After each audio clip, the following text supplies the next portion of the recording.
Halo teman-teman semua, kali ini aku akan mencoba produk dari kit yaitu multi-purpose super cleaner. Ini adalah pembersih noda serbaguna yang aman digunakan untuk membersihkan mesin mobil dan motor, jok, kain, dan karpet di kendaraan kalian.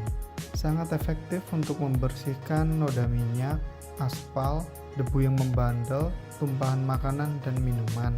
Ini juga aman kok untuk penggunaan di atas permukaan cat. Untuk kalian yang memiliki tangan sensitif, aku sarankan agar pakai sarung tangan pelindung, karena di video ini aku lupa memakai sarung tangan yang biasa aku pakai. Besoknya kulit tanganku jadi kering dan mengelupas. Untuk harganya cukup murah, di 22.000 per botolnya dengan isi sebanyak 500 ml.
pastikan kalian sudah subscribe dan nyalakan loncengnya, karena di video selanjutnya aku akan upload video lanjutan dari pemakaian oli AHM di Xeon GT125 dan review busi NGK Iridium untuk Vario 150 Fi.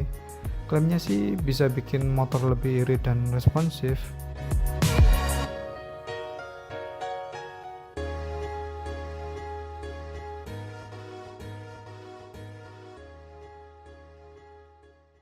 Oke, sampai jumpa di video selanjutnya.